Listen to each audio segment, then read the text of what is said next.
All right, we are back. We are live. It is the Hollywood Purgatory YouTube channel. We're back for another live stream today. It's Jeffrey Harris, Wheeljack83 on Twitter. Joining me is Nuke the Chris Del Castillo of Nerd Report, and Nuke the Fridge. Captain's Log, Quarantine Day, what feels like 1,200,000 and forever. Yeah, we are getting stir crazy, Chris. Stir crazy puts it mildly.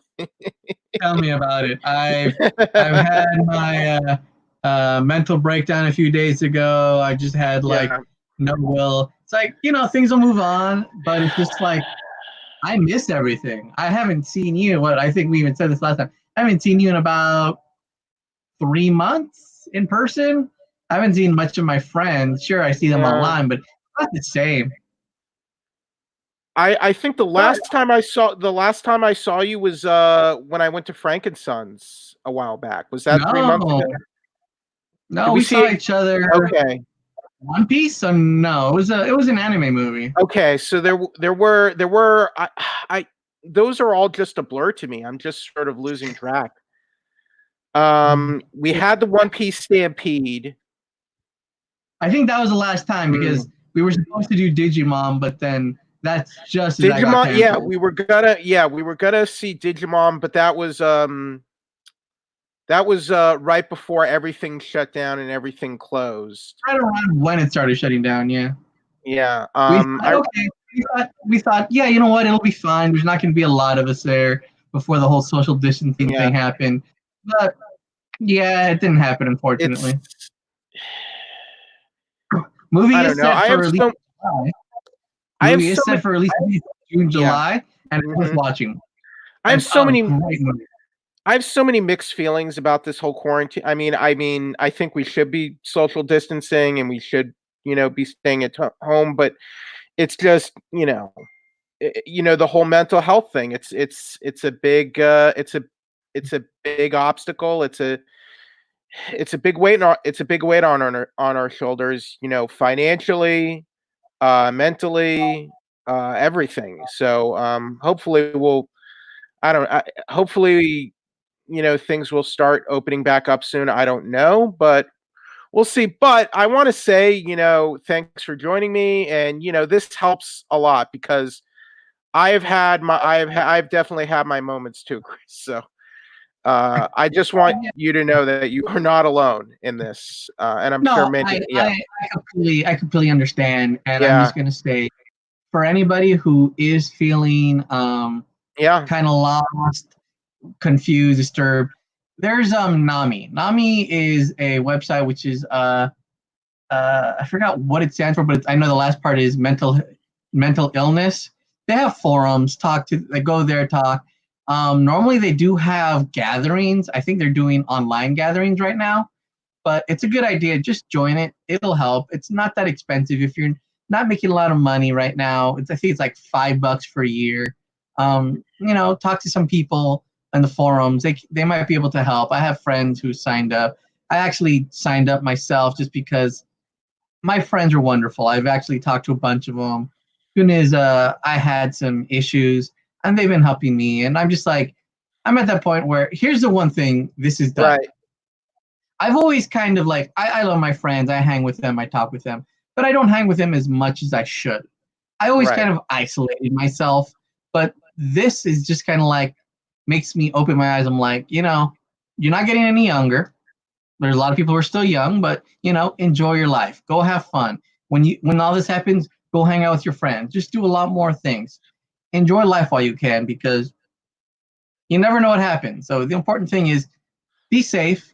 And this quarantine sucks. It does. I just want to say we need to deal with it as best as we can, because the sooner things get better, by the less we control the curve, things will get back to somewhat normal, even though they won't be completely normal for a while. Being able to socialize with my friends, being able to hang out with you, some of my other friends, it's been tough. So I look forward to, the time, there being a time when we can, we can socialize again and we can go out to places, we can go to the movies, movie screenings, restaurants, all that. I don't know when that's going to happen, but hopefully at some point in the foreseeable future. But oh, by the way, just to give out that website, the one Chris was talking about, it is the National Alliance on Mental Health. So that's NAMI. Their website is nami.org. Yeah, if you mental want illness. to go to look. That's what it was. Yeah. So thanks for throwing that out there, Chris. So there it is. If NAMI. Yes. And yes. Yeah, NAMI.org. Is that like it's like Nami from One Piece? If you're a One Piece fan, give it up, Nami. Yeah, pretty much. Right? It's something I've known about for a while because I follow speedrunning, and for a few years they've supported Nami, and I've donated to them a few times. I think that's great. They do a great job. I think that's also a great cause because I think that's something we need to be looking at more than ever. Especially because right now it's really hard to go to shrink. Right. All right. So now that we've gotten to that, now the sad stuff's done. Now that sad stuff done, let's get to the fun stuff. So the last I don't know if I'd call this fun. It was okay. Okay, but there was some big stuff that we didn't actually see coming here. There was some good surprising stuff. We're talking about WWE Money in the Bank. It wasn't a home run out of the park, but there were a couple surprises where I would rule this a double in baseball terms. What would you rule it? I'll give it a double. That's okay. It was enjoyable. They had its moments. And I won't disagree. WWE is doing the best they can with what they have. They could do a little better, but they're doing just that. I'm like, it's not amazing, but it's fine. So before we get to what the outcomes were, so let's just start right off at the top. So we had two Money in the Bank matches sort of going on. This show was taped earlier, so it technically wasn't live. So we had the men and the women's Money in the Bank matches. It sort of went kind of, I guess, as we expected with all the craziness through WWE HQ, right? And they did go to Vince's office. So we had cameos from the McMahons. Stephanie and Vince were there. Paul Heyman was there. There was a lot of silliness and craziness. Do you think there was a favorite standout moment in any of those things for you? Not really. Like if you're talking about the guests, they were enjoyable, but nothing. Well, okay, I'd say maybe Bruce Pritchard doing Brother Love Again was probably amusing. Mm-hmm. That was about the best one in my opinion. I remember I think he did Bruce Pritchard came back for Brother Love once a little. I want to say like 2 years ago for like that Raw reunion show, or maybe it was 2019. Probably. It was the one before I think Undertaker did. It was Undertaker versus Cena. So I want to say it was 2018. I liked how AJ Styles going into the room with the Undertaker's like music and lights, and he's like, nope. But look, we didn't predict this, but our girl Asuka was victorious and won Money in the Bank this year. That was surprising because we all thought I was very Shayna. surprised. I thought it would be Shayna as well. Shayna's like, I lost a food fight, but Asuka was great. Asuka is great with everything she does because she does everything like 100%. Like just when she does like that dance in the elevator, like. Or she's just yelling Japanese. Like I feel like she's more charismatic and outworks basically the entire women's division just with those little things she does. What do you think? I love watching Asuka. Her YouTube channel is hilarious. She does a great job on that. Just her whole range of like emotions, actions, and just being freaking amazing in the ring is just why I like her. Over on the men's side, I predicted AJ Styles. Who did you predict for the men's Money in the Bank? I went for AJ too. Okay, so ultimately it was Otis. I think we talked about the idea like, what if Otis could win? But we didn't. That was our last thought too. But I think honestly, right now, I think it was a good decision because Otis. Look, of everything going on right now in WWE, Otis is over.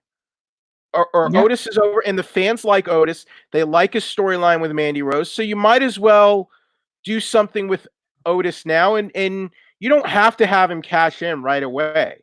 You can have him hold on to the I think you're allowed to hold on to the briefcase for like a year, right? For a year. Yeah, okay. a year. So more than likely, it's going to turn up into some kind of feud with Dolph Ziggler for the briefcase, because that's how it always goes. The Otis stuff, it draws well on social media. It draws well on YouTube. So I think in this day and age, you have to sort of look at those sort of stats. And I think it was good for Otis. I think it was a good decision for Otis to win. I'm not opposed to it, but what do you think? No, I wasn't a big fan of the finish, but just him catching it was amusing. I want to see where they go with it, so I will hold my reservations until to see what the payoff is, I guess you could say. Now, they were teasing the spots, but like, and this was sort of the whole appeal of the cinematic style with Money in the Bank, but we had King Corbin. Thank God King Corbin didn't win, but we had King Corbin basically committing attempted murder, not once, but twice, and no one reacting to it. Rey Mysterio and Aleister Black got thrown off the roof, and they waited 24 hours to tell us, oh, they didn't get thrown off the building. They got thrown into a roof, another roof. Second roof. A second roof. A second roof. That was like 6 feet away from the one they were at. I'm like, so I would have had something like, oh, it had a pool. You would have been a little bit better with that, but I'm just like, so did they break their necks? They didn't break their backs for falling 6 feet, because if you fall 6 feet and you go head first, bye bye. Yeah. But if you fall back first, you're going to have some broken bones. People can die from just falling 4 feet from from out of the air. So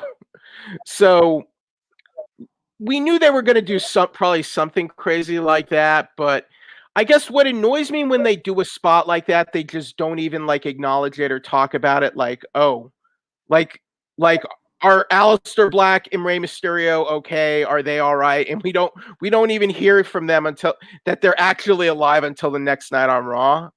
Yeah, pretty much. But at least we knew that they were alive, even though they were wrestling right off the bat. So this is just kind of where we are right now with the whole, because WWE, they can't have crowds. They have to do empty arena, or they have to do these sort of closed set sort of cinematic event kind of things, and they have to.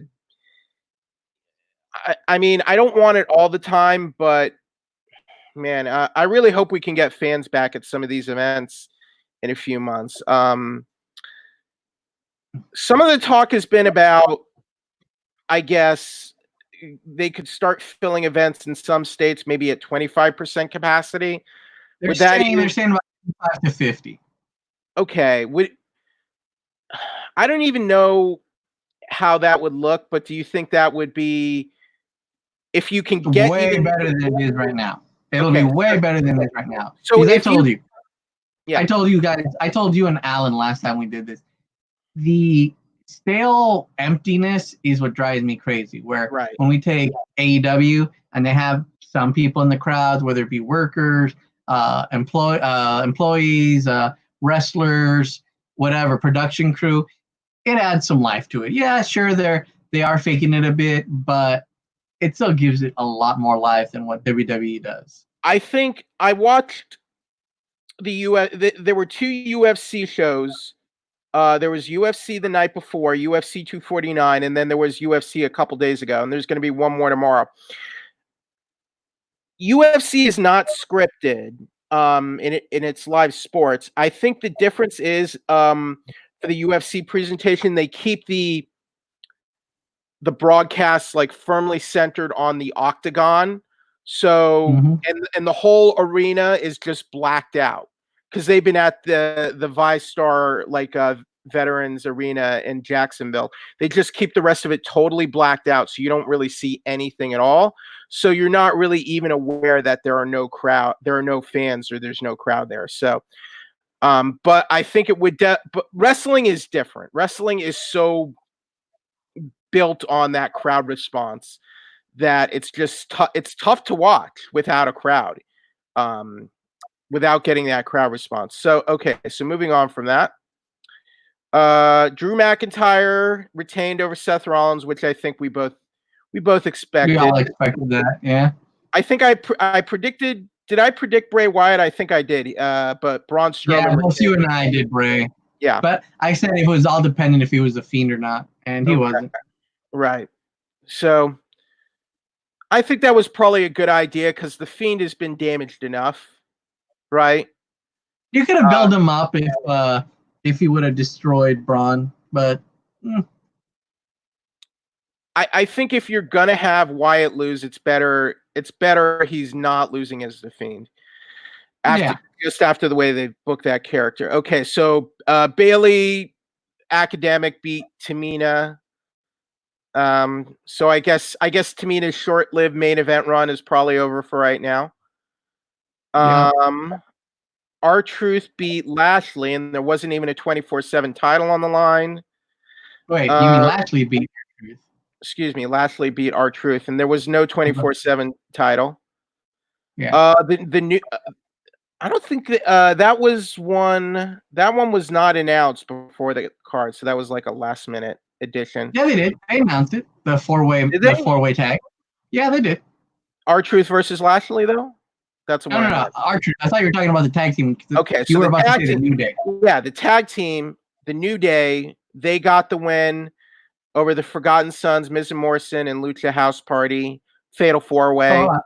Let's go back a bit. It was originally supposed to be MVP versus R-Truth, and then Bobby Lashley took that spot. So yeah, because I think we had R-Truth over MVP, but then since Lashley took over, then it didn't count. It was a nothing match. It was just it's building up for what it's happening next, and I'm still not interested. I picked Forgotten Sons, but New Day got the win. I mean, it's not a big deal. Yeah, I went with the New Day. It is what it is. I don't think it's the worst thing to keep the belts on the New Day for right now, but but it was a good match. Here's my issue. I don't think you don't move the Forgotten Sons right up to the main roster and have them like lose a match like this right off the bat. You know, I would have kept them away. Who took the pin? I forget who took the pin for this one. Let's see. It was one of the Lucha House Party guys. It was you're not hurting the Forgotten Sons because they weren't pinned. Right, so they weren't pinned. I would have maybe just let it bubble up a little bit more. Yeah, but I mean, they're seen as a threat now because they beat the New Day. Sure. So it's not hurting them. So it gives them credibility. Mm-hmm. It's when you make them lose that it hurts them a bit. And this one was on the kickoff. We had Jeff Hardy versus Cesaro. Jeff Hardy gets the win. We also had that one coming. The redemption, it's the redemption story part 1050 2000 for Jeff Hardy. Look, I like Jeff Hardy, but look, we've been here with the redemption story before, have we not? So I hope many times across many wrestling shows. He's not a young man anymore, but I hope he's keeping his nose clean now. So I mean, he can only get so many second chances. He's on his like 50th chance by now. So that was Money in the Bank. So now let's go to Raw. So we had heard coming out of Money in the Bank that Becky Lynch had a huge announcement going into Monday Night Raw. And we discussed this before. And you were like, what did you think? She was going to movies, right? Is that what you were thinking? I thought she was like, I thought she was going to retire and step away from the business for a while. I mean, but not because of what she announced, basically. Yeah, I figured she was just gonna be gone for a movie, and she's like, "Oh, I'll be gone for 6 months or something." Sorry, terrible accent, but I was like, "Oh, I'll be gone for a while." Yeah. So, but no, instead we got an interesting surprise. Becky Lynch announced that she is pregnant. Congratulations to her and her fiance, the Monday Night Messiah, Seth Rollins. They are engaged, but I guess it's that quarantine. The quarantine taketh, but it also giveth to this WWE power couple. So we'll have the baby Messiah. Exactly. She's due in December. So I don't know when. I mean, people have debated when she probably knew, but I don't really know. I'm not a doctor or a medical expert. The last time she wrestled? Was it WrestleMania? She had the match with Shayna at WrestleMania. She won. So I got to feel like she didn't know at that time. Yeah. She couldn't have known, right? Or I would assume. If she was pregnant, she wouldn't have wrestled. She knew she was pregnant, exactly. She probably wouldn't have wrestled. Exactly. Do you think I don't know. Do you think maybe having known that now, maybe they should have put the belt on Shayna, even though we probably didn't know at the time? Because I thought Shayna should have won, but whatever. Yeah, I know. I felt it's too early for Shayna. She needs to build herself up on Raw first. So basically, the matter was with the Money in the Bank. Was they announced that because of Becky's situation, the winner of the Money in the Bank doesn't get a title shot. She gets the title. And now, as a result, Asuka is the Raw Women's Champion. And she's not the I think what is it? She's not the first Grand Slam champion, but she's the first woman in WWE to win the Royal Rumble, the Money in the Bank, Raw, SmackDown, NXT women's titles, and the women's tag titles. So yeah, and then she held the SmackDown belt, didn't she? She had the Raw, the SmackDown women's. So SmackDown, so SmackDown, Raw, NXT women's tag team plus women's Royal Rumble plus the Money in the Bank. She's the first WWE women's superstar to win all those titles and matches. So yeah, just because Charlotte hasn't held the tag belts. Okay, so I don't mind this decision. If we're gonna have Asuka as the champ, treat her as her strong again. Yeah, make her strong again. Yeah. Exactly. Like, okay, we're gonna.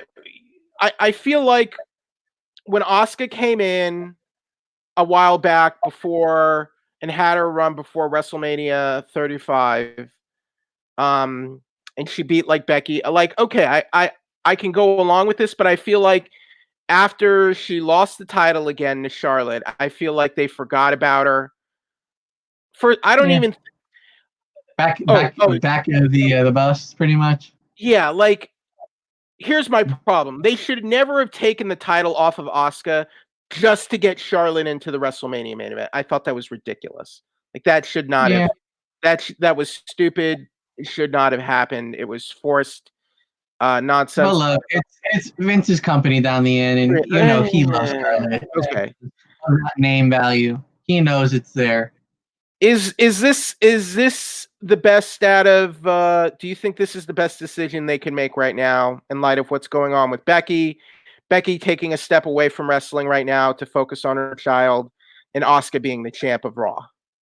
Yeah, I mean, the only people that would be super viable right now as your champion would be Shayna Baszler, but I think it's still a little too early for her. Mm-hmm. Plus, I think when you make her champion, bring up her friends so it could make her look stronger because she still needs some work, right? Right. We don't want it to be another Ronda Rousey situation where Ronda picked up wrestling pretty quickly. There are some issues there, but she also had some like major issues that became why the fans kind of turned on her. If you were to have Shayna be the champion, she still has some issues, but if you kind of like cover that up with her stable, you have a bit of a better chance. While I'm not looking forward to a MMA kind of 4 horsewomen kind of thing coming up, it would be the only way it would make it super viable. You know what I mean? Mm-hmm. And you know what? There's no reason Becky couldn't come back and continue her career at some point down the line. I'm not saying. I imagine she will within about a year. Let's say a year from now. She's doing December. Right. I'm not even saying within a year. It could be 2 years. It could be 3 years.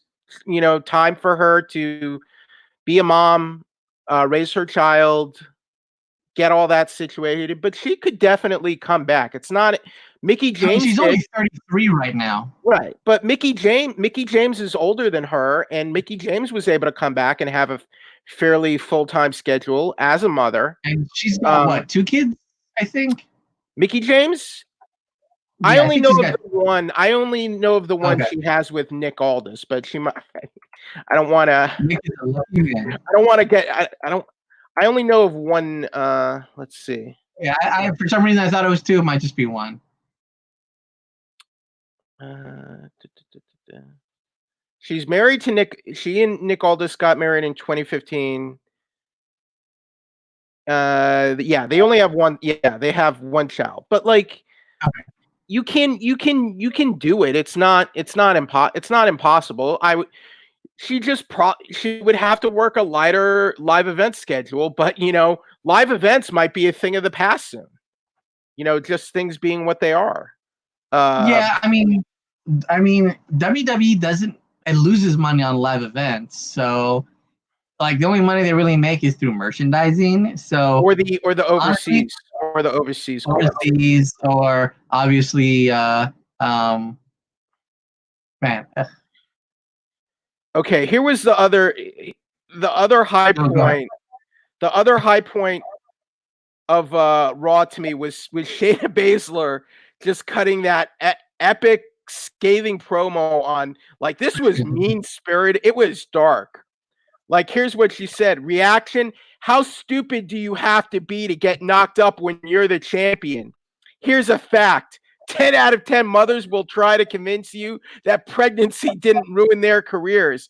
You're trying to tell me Becky Lynch becomes the longest reigning Raw Women's Champion and throws that all away just to house a miserable parasite?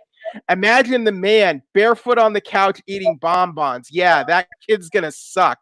You know who the father is? Yeah, I rest my case. Holy wow. I want to know who wrote that promo. If that was Shayna Baszler ad-libbing or if was that Vince McMahon writing that, or oh my god, because that was dark. But that was dark, but it does set up something when Becky does return.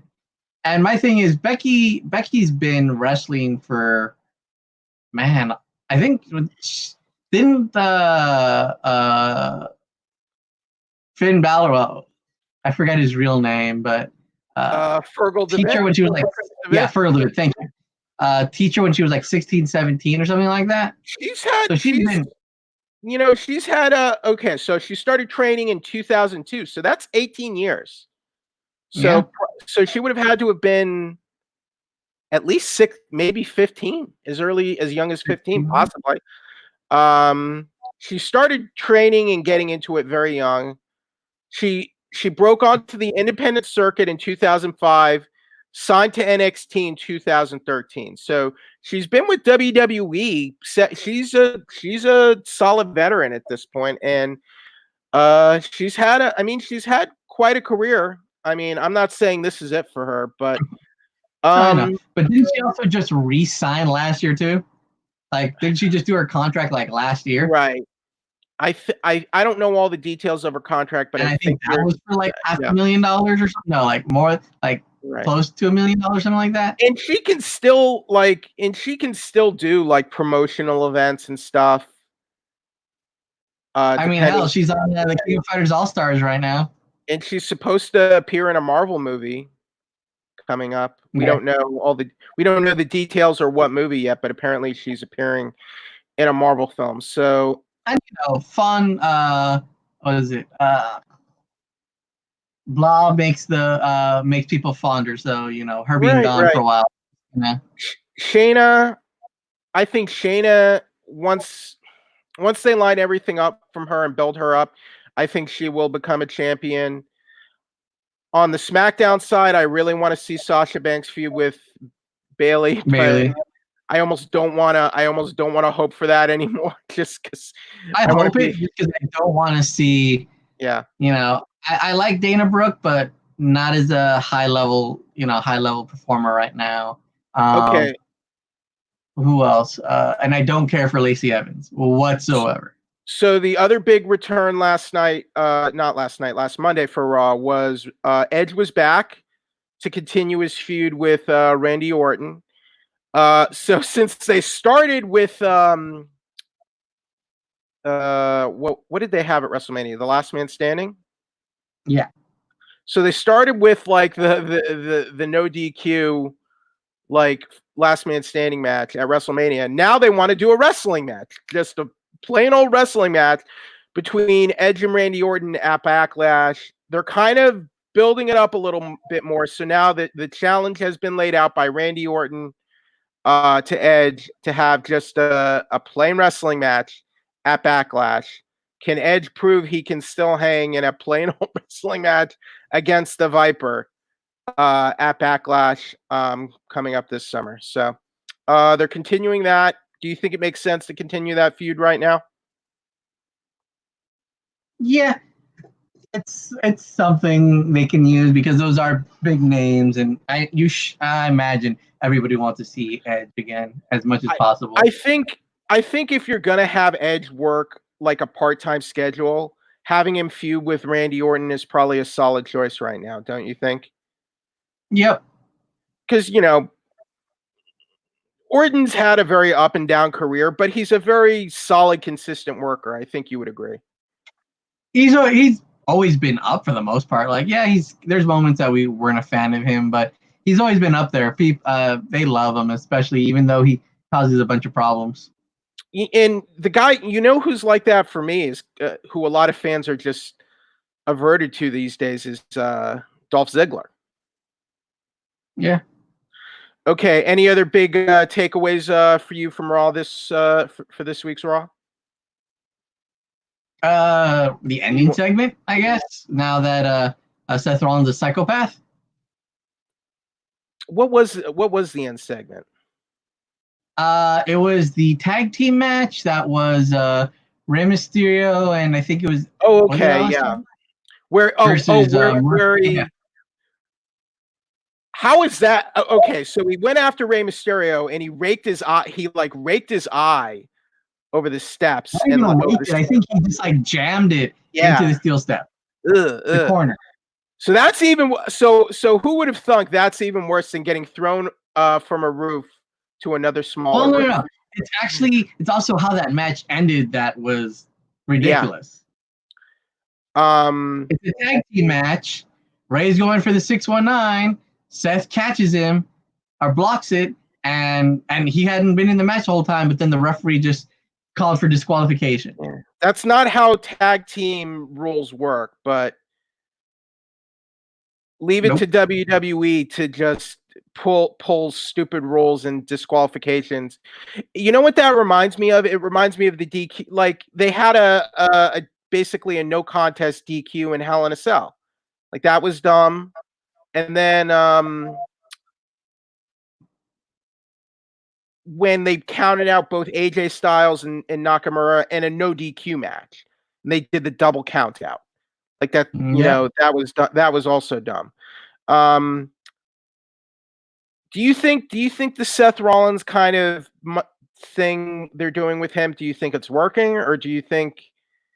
Because some people are saying I'm not the biggest fan of the Messiah gimmick. It's better than what he was doing before, and wrestlers do need to change. Yeah. So I'll wait to see what happens. I'm like, I like Rollins. I liked him when he was Tyler Black back in ROH. I've said this many times. He's a great talent. I wish WWE didn't hold him back as much. So now he's going to be a father. He probably does want to kind of like slow things down a bit. But I feel he could do a lot more. But let's see how this one goes. It's better than the weird gimmick he had right before this. Aside from the dumb rules with the finish to the match, did you like the angle with him destroying Rey Mysterio? I mean, poor Rey Mysterio. No, he literally got tossed off a building the day before, and then now he's supposedly going blind and losing an eye. Yeah, but I like how I think he had a promo on Raw like Ray, how are you doing? I feel great. I feel better than ever. I'm like, I do that every day. I'm like, if you felt that good, you probably could have gotten back up there and like gotten back into, you could have just found the elevator. I could have found the escalators.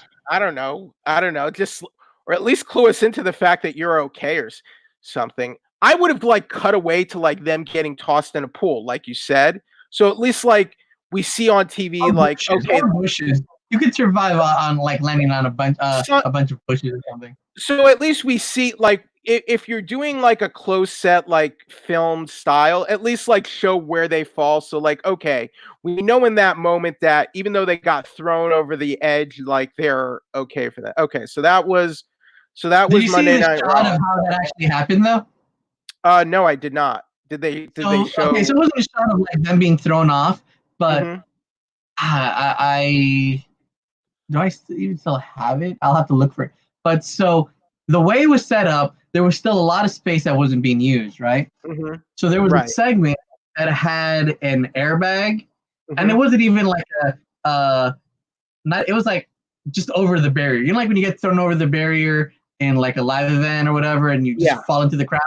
It's about that. So there was a bag, but the way it was shot, you couldn't see that, so it made you look like that. I mean, they made it look like they would have gone straight to the concrete of the ground floor. Okay, so let's go to AEW Dynamite first. So this was, I think, taped the week before. The week before. This was live. This was live. They're back to live. Okay, like I keep hearing hearing different things because I knew they were live the week before.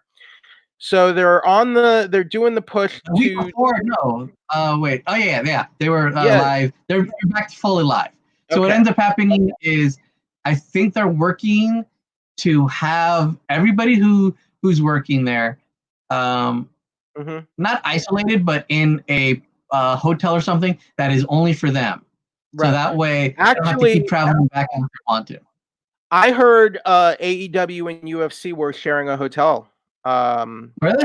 Last week. That's what was reported because UFC 249 was in Jacksonville and AEW Dynamite. They're all in Florida right now. UFC, WWE, AEW. Yeah. That is the only place where it's what's the word I want to look for? It essential. Is well, I mean, it's not even essential. It's the only place that's available. It's pretty much that's open where you can actually have because I think they said they were going to start opening gyms as of next week. So WWE Performance Center is about to open back up again for like training. Okay. Well, those are positive steps at least, provided they're safe and people are getting tested and whatnot. Let's see. Here's the thing. It's terrible, but most of this is in the bigger places. So as long as you kind of monitor where everything's happening, which is why tracing's going to start coming in, you'll be able to do that. The reason why Los Angeles is still we have our order pushed back to like July right now is because we have the highest number of infected and everything. where everywhere else in LA, everywhere in California isn't as high. So it makes sense for some places to start opening up. But I think the biggest thing that you could do to kind of keep the thing is kind of, this sounds mean and I don't want to say it, kind of don't let people from other areas come in is the best way you can do it. So, and I'll probably get a lot of flack from people who end up watching this. It's like, close off LA County. And then that way you don't spread it out to the other areas. I'm not traveling, right? I think you're, trust me. I think you're not even supposed to go to work. Yeah. I am going to work, but I'm literally not going anywhere else I don't need to, because I don't think I think you're technically not even supposed to go more than a few miles away from your home. Like something like that, yeah. I'm not 100% on that, but that's just what I remember reading. But it's going to change soon. It is going to change because we're going into phase 2, which means small stores are going to open, but only for curbside pickup and things like that. So there'll be some changes. Restaurants will be able to be open a bit more soon, I think. Will the restaurants be able to open their dining rooms, though? That's, I believe, phase 3 or maybe late phase 2, but it's also going to be through social distancing and everything. So I've seen some places have been really smart and they've laid shower curtains across each tables. Give me freaking shower curtains just so I can go out to eat again. Come on. I'll have shower curtains around my table. But this is something. Let people sit every other table. But go ahead. That's roughly the plan. So these places are going to be open at a capacity. Yeah. But that's I think Wisconsin's completely open again. So there's videos of everybody filling into a bar. So there's I don't know. That might be. You see, that's I think the mistake where I think it's where some of these places are going too far. I think it's hard. I understand. I fully understand, and I'm in the belief where what they're telling us to do is to keep us safe, all that, and it sucks because at the same time I could believe the other side and not believe that. Totally. Smart idea. I would love to go. You and me head up to San Diego and grab some Phil's barbecue right now. We're right there and enjoy ourselves. Right. A lot of me want to do that. But the other part of me completely understands that, if I have it or you have it, we can spread it to other people or other people can spread it to us. And I wanna protect everybody, my family, my friends, all that. So I'm like everybody else. And you know what? I love you all because we are all doing our best through this mental problems, through everything. But something you and me should do soon is go hiking. Social distance. I would love, Jeb and I have gone on a little local walk. Yeah, I would definitely be up for that. I just want I more than going to San Diego for Phil's barbecue. I want to just get a haircut across the street. Look at mine. My hair is my hair. It's driving me nuts. I look even more like a hobo than I normally do. So here is what I'm alarmed about, though, for Dynamite this week. Dynamite won the Wednesday night ratings battle against NXT. But their numbers were a lot lower than last 2 weeks. These were their lowest numbers ever on TNT. Lowest viewership. Really?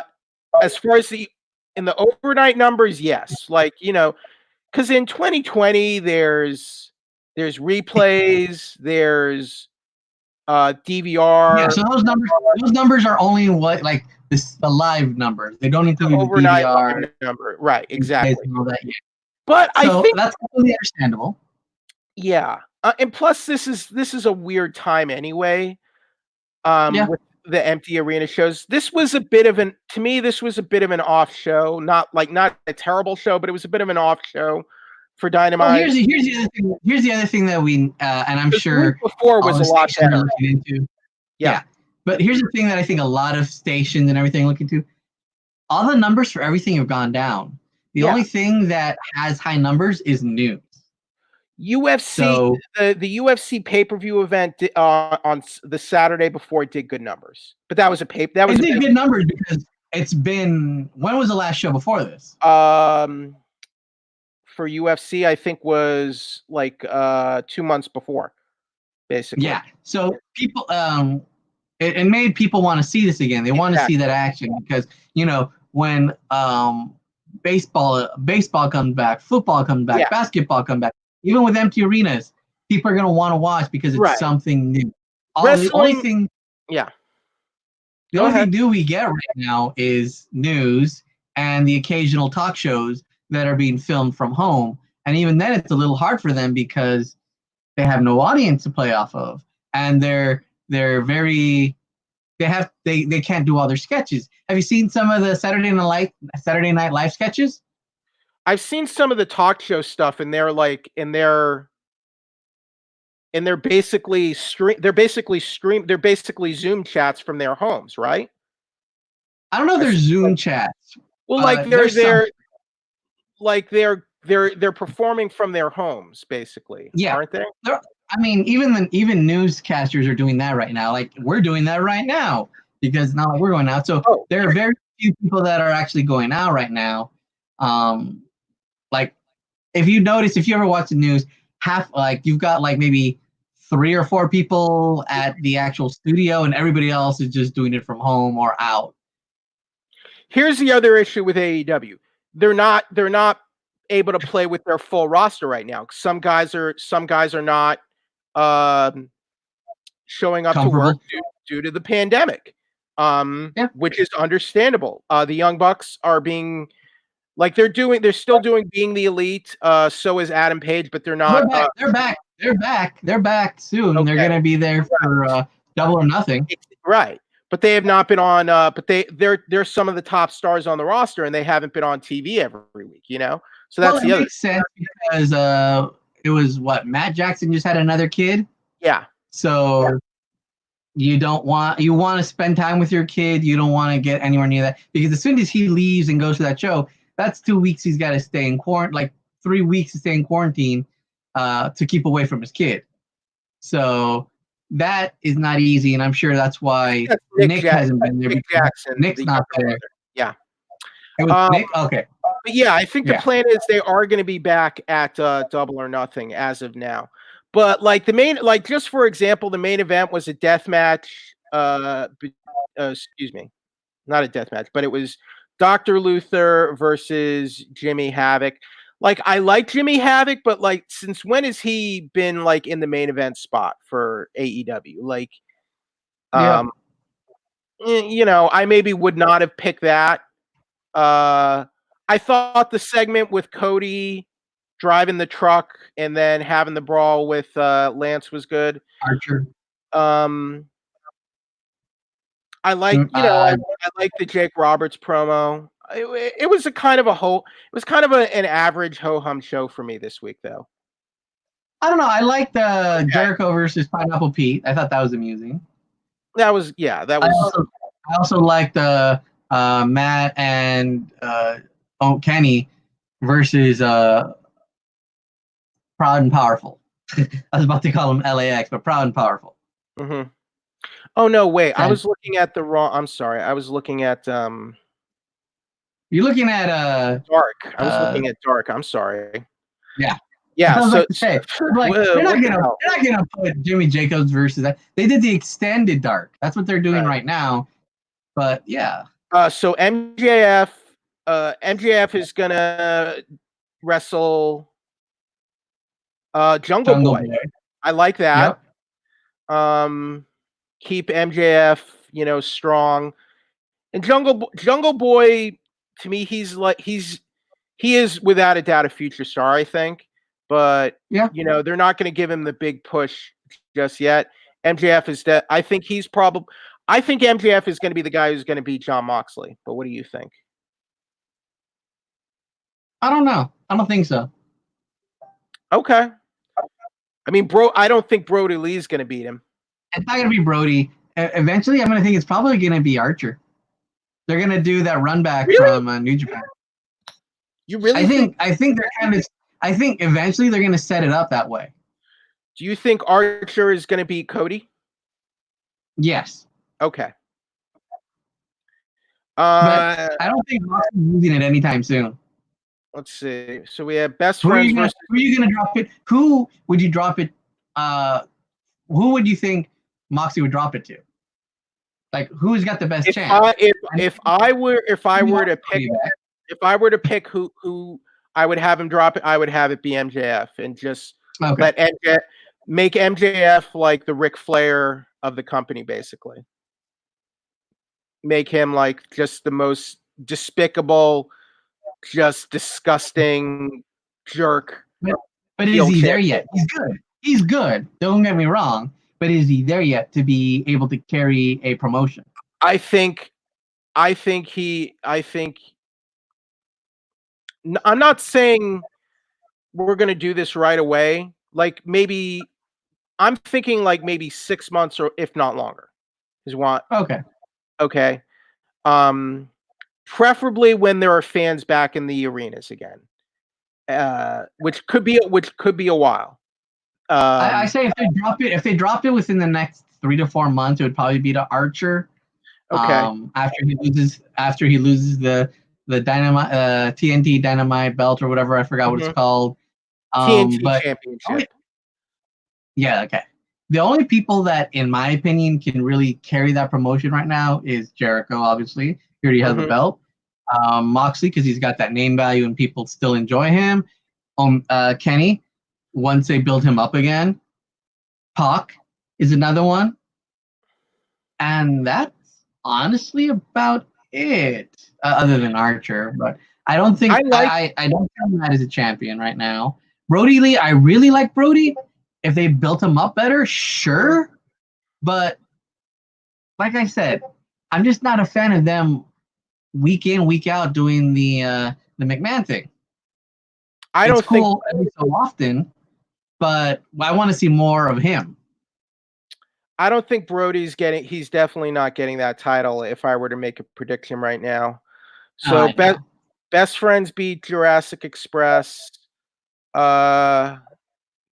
Your girl, Hikaru Shida, who's really cool. Beat Penelope Ford, Dr. Baker, and Chris Statlander. So I imagine Hikaru Shida is going to get the next shot against Nyla Rose. Matt Hardy and I got a question, and I don't know if you remember. I know Chris Statlander was supposed to be like the next to face Nyla. Did we ever get that, or I don't even remember? I think they had their match at what was it, Revolution? I want to say.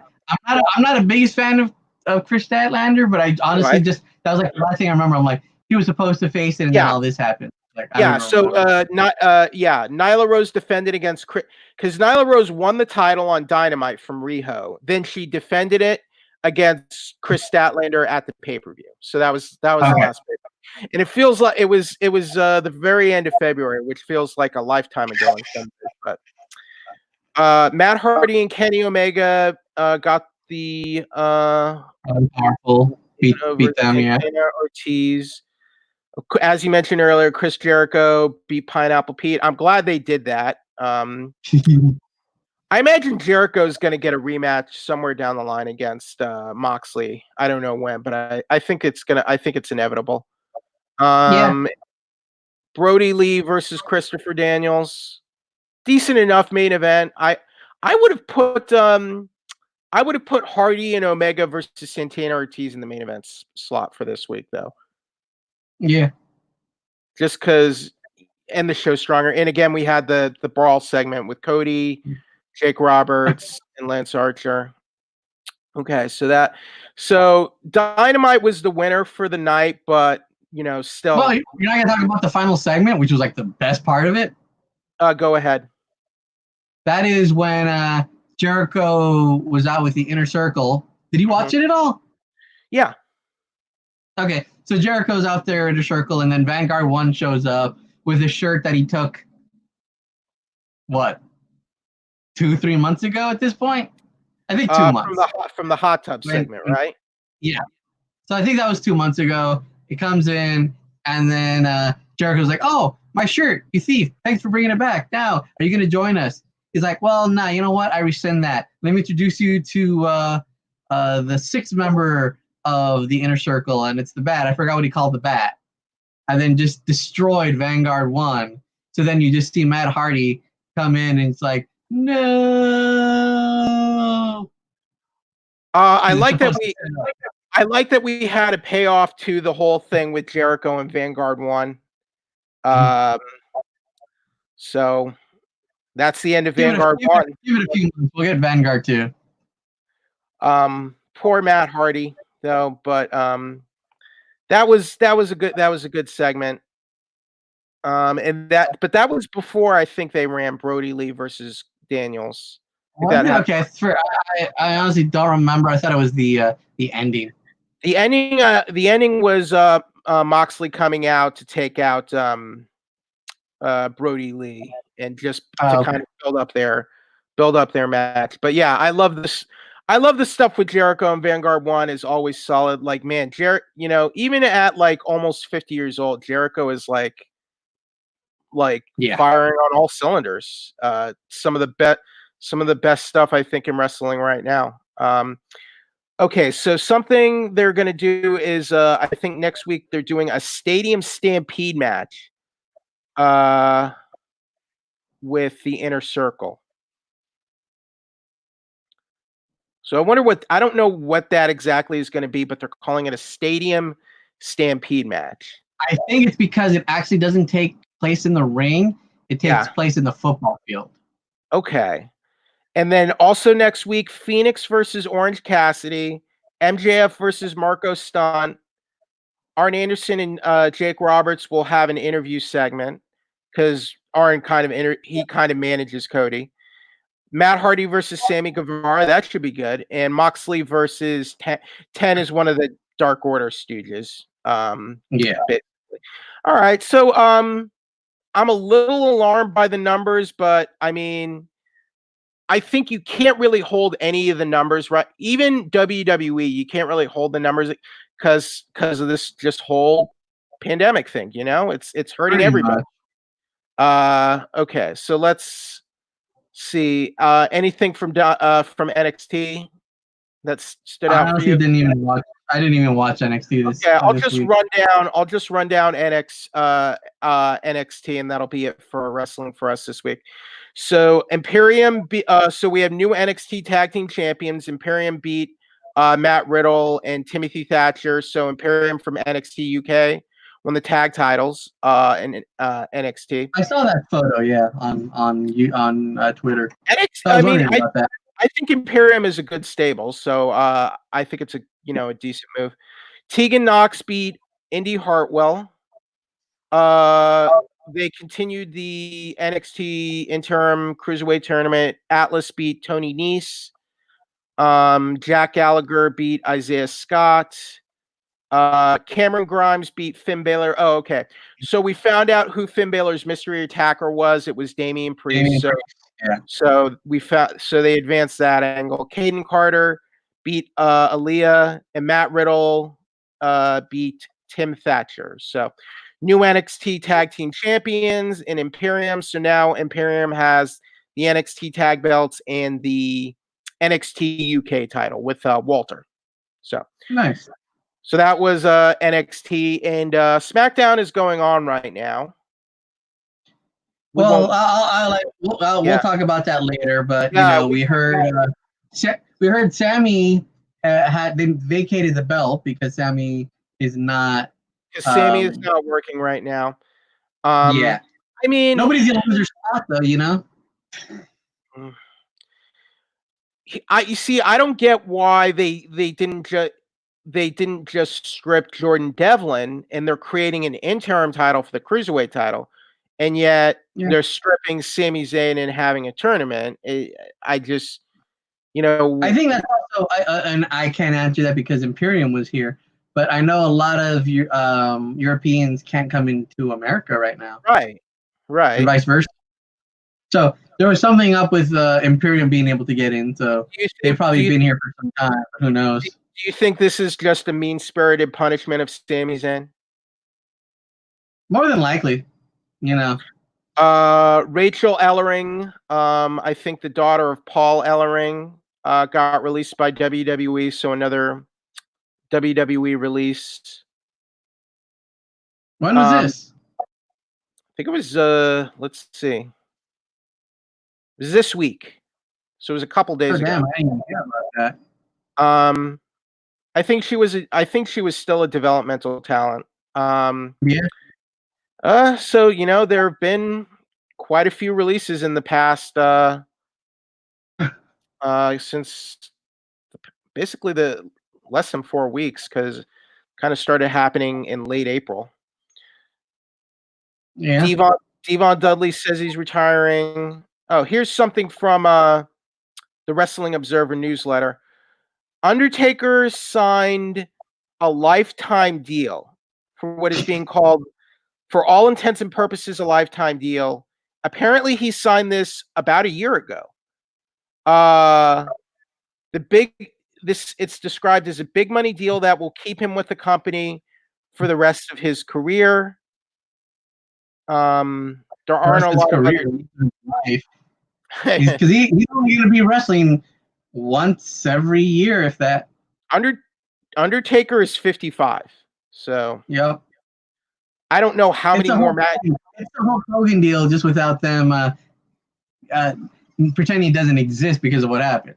I mean, I got to be honest. I think he probably should have retired 6 years ago, after the streak ended, and he's kept going. I mean, you know, the main reason they probably signed him to that was because of the whole Starrcade thing. If you remember that. Yeah. Where he was announced for Starrcade, and then they just had him pull out and all that stuff. And they're just like, well, we want Undertaker to be WWE forever, so let's just sign him. Even if we're paying him a lot of money, we can use him for, you know, the name has value. Okay, something else from the Wrestling Observer on Rey Mysterio. What did Uncle Dave say? What was that? What did Uncle Dave say? Yeah, this is from Dave Meltzer. The injury angle with Rey Mysterio happened because Mysterio has yet to sign a new contract with WWE, so his status is currently unknown. While it's not a sure thing that he will re-sign, there's currently no indication that he won't. The idea is that if he stays, he already has a feud with Rollins. If he doesn't, it's to write him off TV, as they did with Matt Hardy. So that's, I guess, the reason why they did that angle with Mysterio and Rollins is. I don't know. I you know, there are times. There's a lot of times I completely listen to Dave Meltzer, but wasn't it also reported that he was staying in WWE because they were going to sign Dominic to developmental or train him? I don't know think you want to. I don't know what the situation is with Dominic, so I'm not 100%. I don't know. I imagine that's a little weird, but I honestly don't know. Who knows right now? We'll find out when they announce it, but I don't think Ray's leaving. The only thing Ray would do is New Japan, AAA, and WWE. That's it. He did leave for a little while, and he did, you know, work some. I mean, he worked Lucha Underground for a little bit. Did he actually work a match in New Japan, or because I remember he was supposed to have that match? They were supposed to set up that match versus Jushin. Or was it Ospreay? No, it was Liger was supposed to do that. That's the show we went to. Well, I didn't go with you for that show. Or who did I go with? You did go to one of the NJPW shows. And you were there too. You had media seats. I went with a buddy. Right. And that was the one where he comes out and he's like, I can't wrestle. And then it was Marty who took over for him, I think it was. Okay. No, Marty came out after. I honestly don't remember who took over that match. But afterwards, we had Marty and Ospreay come out and everything. And everybody wanted to face Ray too, but that never happened. So no, he never had his match in New Japan. I mean, he could. He had matches beforehand, but yeah. We just don't know when. New Japan is one of the promotions that is not having shows during the pandemic, and they're keeping they're keeping themselves in quarantine right now as well. They're on hiatus. Have you seen the video that the president put out? Gerald May, yeah. Did you see that video? Yeah. Yep. Yeah. He's like, you know what? We're keeping everybody safe. Here's the reasons why we aren't doing shows. We are planning for when we can go back to where doing wrestling. Even it's going to be partial capacity, empty arenas, but we're waiting for everything to be good. Until then, we're playing older shows. You can go on YouTube, and we're releasing some of those free matches. We're also putting it, having wrestlers doing some kind of shows because they had Naito. Sorry, what am I about to say? Naito and Time Bomb. What's his name? It's blanking me right now. Hiromu, thank you. Hiromu, thank you. Doing some video they did. Yeah, they did a while back, but they're trying to create content, and they're suffering too. They've admitted, we've lost millions of dollars, but we're doing what we can because the money goes to paying the wrestlers, paying the crews, keeping everything going. And they've got money because of Bushy Road, yes. But this thing's been hurting everybody. I can only imagine, if you're a wrestling fan, support your independence, buy some shirts, do all that, Go to Pro Wrestling Tees, go to their websites. I'm staying subscribed to NJPW World. Like, I haven't canceled that, just because we have that great back catalog. Kevin Kelly, they're having Kevin Kelly and Chris Carlton. They're continually doing new commentary for like classic matches that never had English commentary before. So that's just an example of some of the newer content they're doing for their old archive footage. I very much respect what NJPW is doing right now because look, Chris, wrestling, what WWE and AEW it's a bit controversial because they're running shows during a pandemic when it's a big risk. I mean, I very much appreciate the wrestlers, continuing to go out there and give us new shows and content, but it's also a health and safety risk because you're not social distancing when you're in the ring, and while it may not be like a law, and they may have like an exemption, it's dangerous. Arguably, it is dangerous. So I can very much respect what NJPW is doing right now. And I agree, but I'll say this, and as much as we give them flack for this, you have to imagine, and I'm sure they're doing it. They are making sure everything's safe. They're testing people. They're quarantining people. It's like, some people are like, Sammy has every right to be like, no, I'm staying home. Yes. And then you have people who are like, you know what? The show must go on. WWE has things in place, and I'm pretty sure there has to be somewhere in these contracts for people that are going, if by chance you do get the virus, we are going to do what we can to make sure you are taken care of, because they have the money. Because right now, if you were to get sick in a pandemic and under AEW or WWE, the worst things can happen. It will destroy that company's image. So I would hope so, at the very least. But I am honestly. But there has to be good precautions involved where they can actually do that. There has to be. Even UFC has to do that. I would hope so. Testing everybody's temperature every day up until the show is important, which I'm sure that's what they're doing. Okay, so as soon as you get a fever, it's over. Okay, so that was our wrestling week in review. And because we're also there was some cool news, and I want to talk about it. It is wrestling related, but it's not wrestling. Oh yeah, and go ahead. That is 2 pieces of news. Well, I mentioned this earlier. If you're a King of Fighters fan, they just did a WWE collaboration. So right now you're able to get John Cena, now Thug John Cena, The Rock, Becky Lynch, Rollins, Undertaker, The Rock, and Kofi. which I'm surprised Stone Cold somehow wasn't in there. But for clarification, this is King of Fighters All-Star, the mobile game. Yes, a mobile game. I've done write-ups about it. It's a game I really enjoy. I did stop playing it somewhat. Like I was playing it heavily, a couple hours a day. I'm maybe half an hour in now. But it's some good free DLC from Netmarble, you know? Yeah. I wouldn't say free DLC. You have to gotcha spin it. Right. But, you know, if you're a fan, check it out. It's cool. I'm going to be playing it a lot more during this weekend and get right up my thoughts on it. But the other cool piece of news, I hope you heard about it. Shoot, I just pulled it up. But did you hear about Zack Ryder and Kurt Hawkins?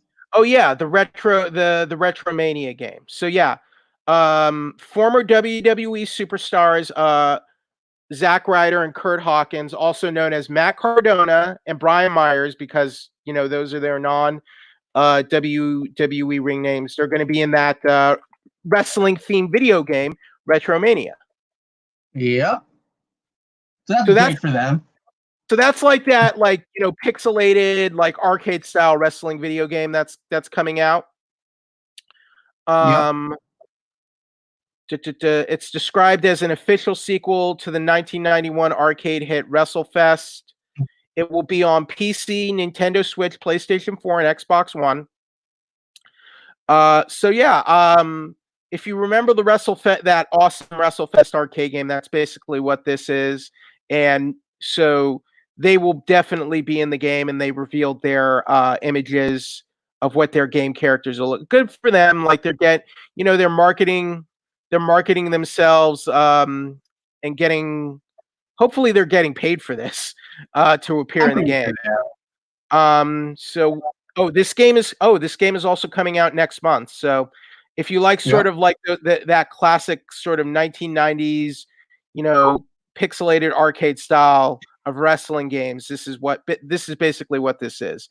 So yeah, I did hear about that. So we have those things.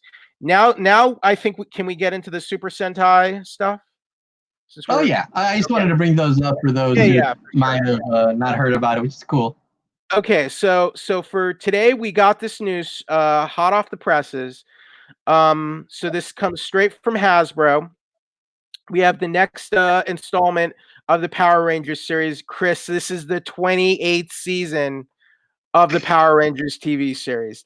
Or I guess, or is it the 28th? It's they're saying this is the 28th season. Okay, so there you go.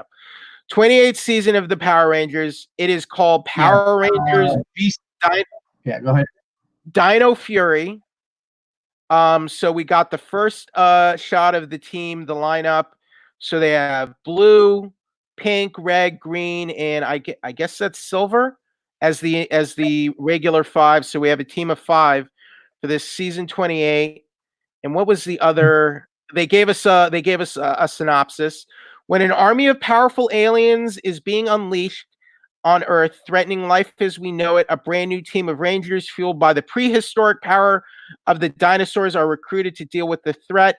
This is based on the logo and in costume Kishirayu Sentai Ryu Solga Rangers for Dino Fury.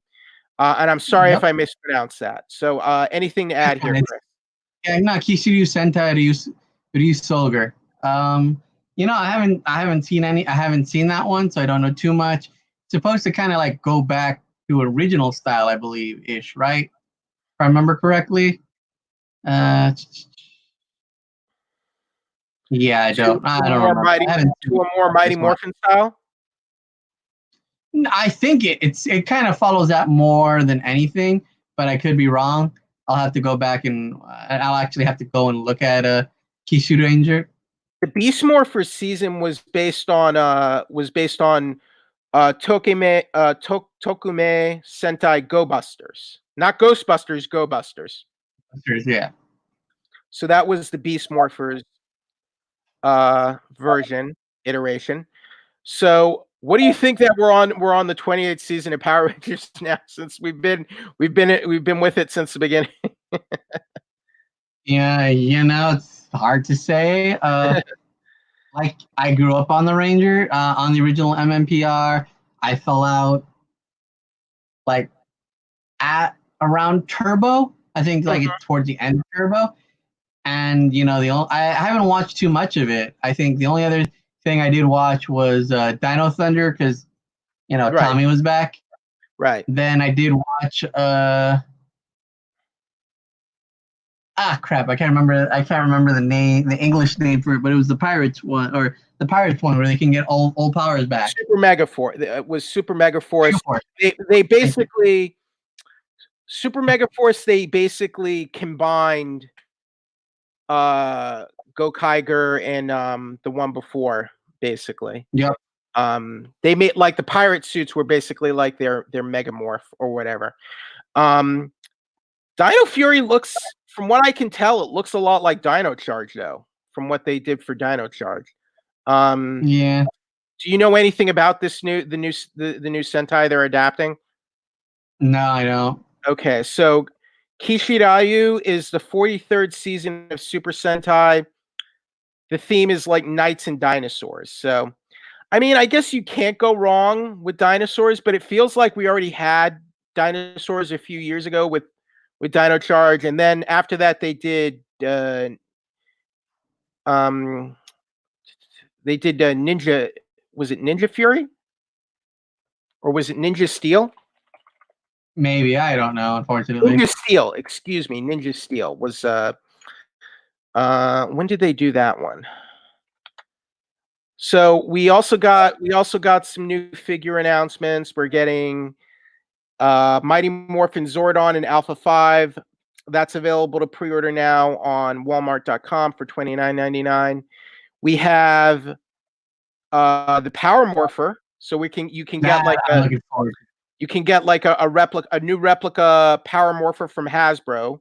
That's $49.99 also for pre-order at Walmart. That comes out in August. Zordon and Alpha comes out in August. Putty Patrollers. So this is the classic Putty Patrollers from Mighty Morphin. The first season Putty Patrollers. $29.99 to get a 2-pack of Putty Patrollers. They look really good. And then a Psycho Green Ranger figure.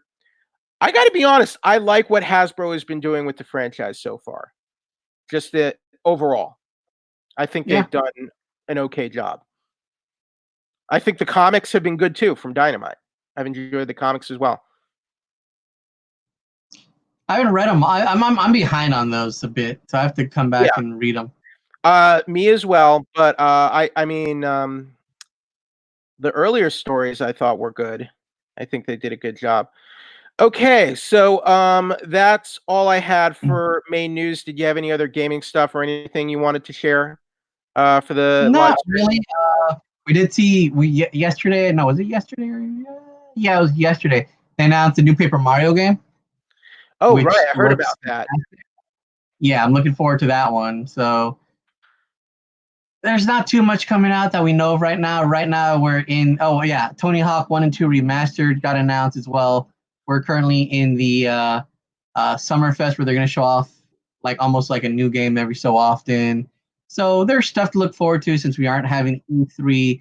There are games being announced. Nintendo had the nice little surprise for us.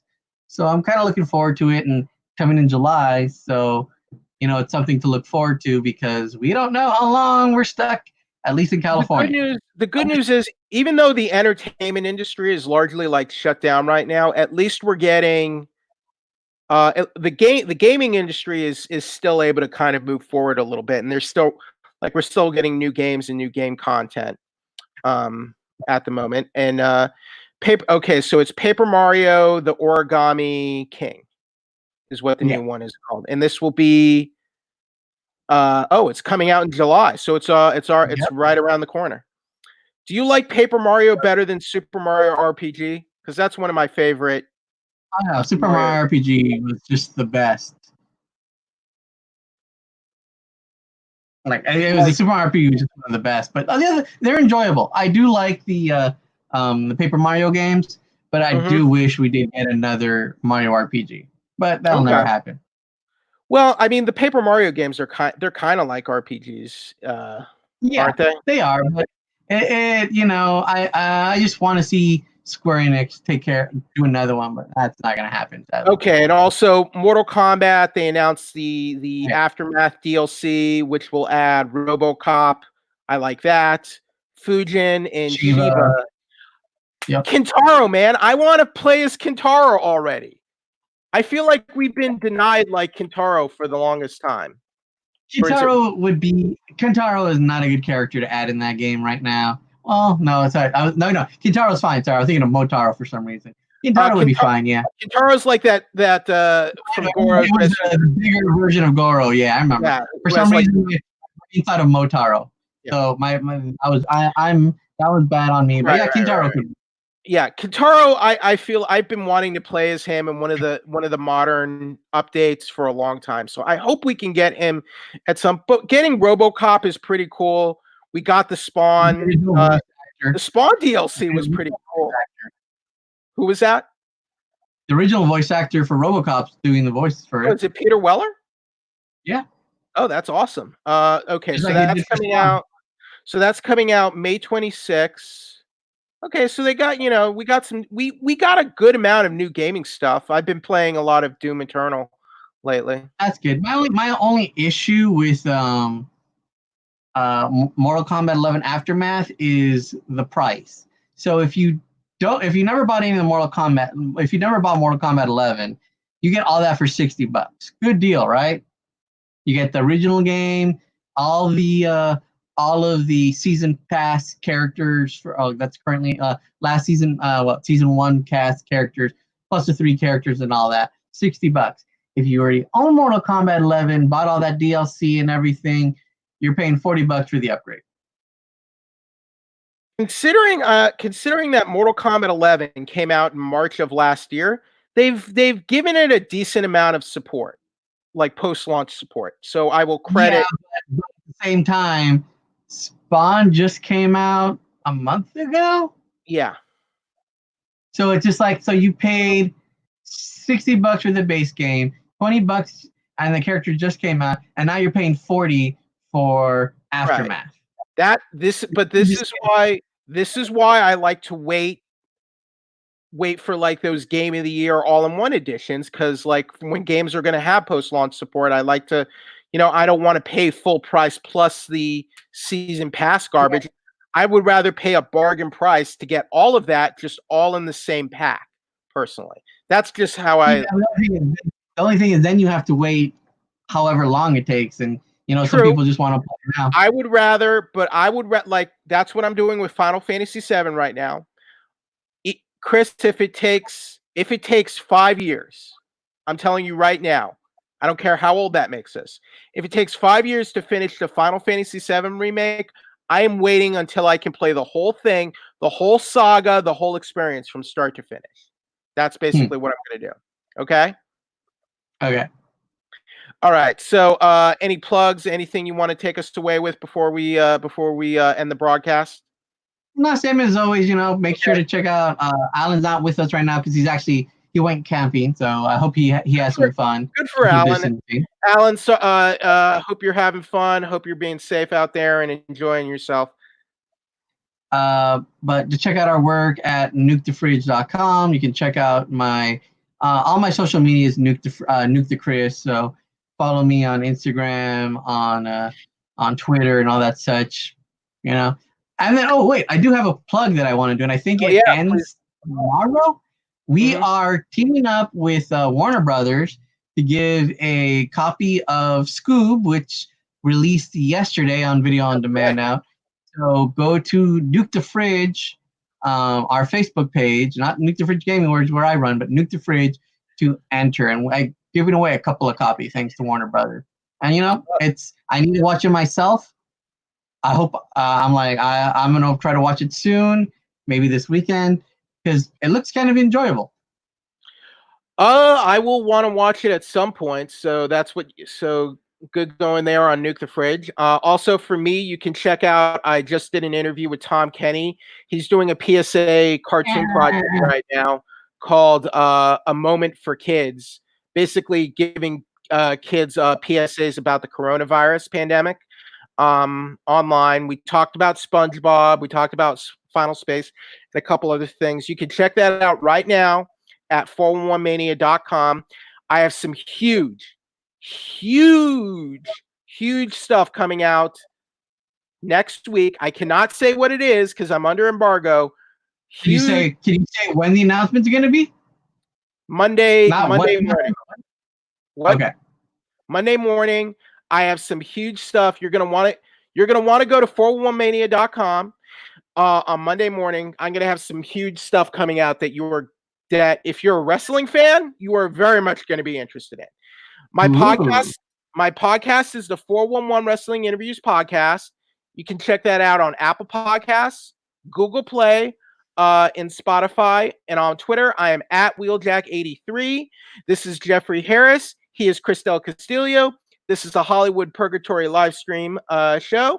And thank you for joining us. And if you do join us later, please remember to give us a like, a comment, subscribe, or at the very least, if you watch a show, thank you very much. Thank you, everybody. And I hope you're safe and being careful out there, and have a great day. Bye. I will see you again soon.